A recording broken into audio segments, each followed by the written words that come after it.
જય સિયારામ। આજે આપણે બનાવશું મેથીના થેપલા। પહેલાં લીધો ઘઉંનો લોટ, પછી નાખશું મેથી,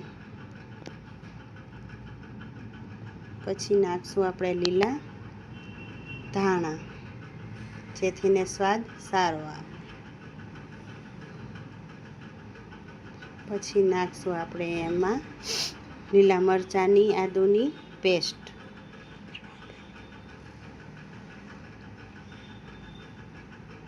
પછી એમાં નાખશું ચણાનો લોટ સ્વાદ પ્રમાણે, પછી નાખશું એમાં ચમચી એક હળદર સ્વાદ પ્રમાણે,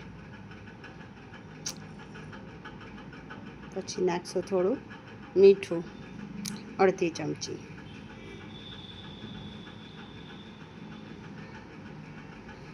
પછી નાખશું લાલ મરચું। અમને થોડુંક તીખાશ ગમે એટલે મેં થોડીક ઝાઝી નાખી છે, તમે સ્વાદ પ્રમાણે નાખી શકો છો।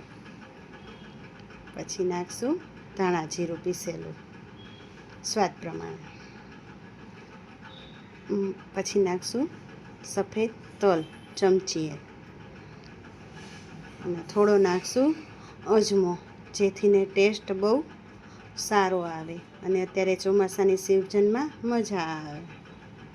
હવે નાખશું આપણે મોણ માટે તેલ,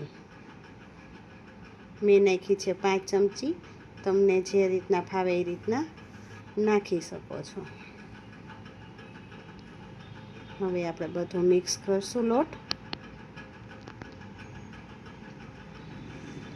એક સરખું મિક્સ થઈ જાય પછી આપણે એમાં છાશથીને લોટ બાંધશું, જેથી મેથીની કડવાશી ન લાગે ને ટેસ્ટમાં પણ બહુ સારું લાગે।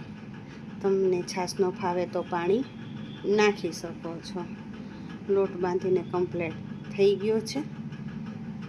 હવે આપણે થોડું તેલ લઈ અને તેલ નાખીને લોટ કમ્પ્લીટ કરી નાખશું। લોટ કમ્પ્લીટ થઈ ગયો છે। હવે આપણે એને થોડી વાર ઢાંકીને મૂકી દેશું। 15 મિનિટ મૂકીને પછી આપણે થેપલા બનાવશું। થેપલું બની ગયું છે। હવે આપણે એને તળશું।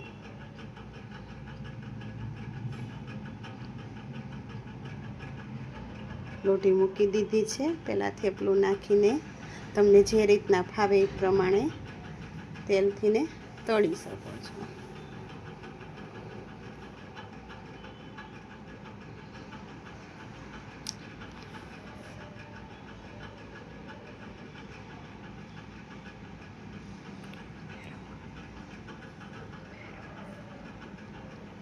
હવે આપણે ફેરવી લીધું છે, પછી પાછું ઉપર તેલ થોડુંક લગાવશું, જેથીને સારું લાગે। બંને બાજુ સરખું ચેડવીને થેપલું કમ્પ્લીટ થવા આવ્યું છે આપણું। તમે થેપલાને દહીં કે ભાજી સાથે ખાઈ શકો છો। તો તૈયાર છે મેથીના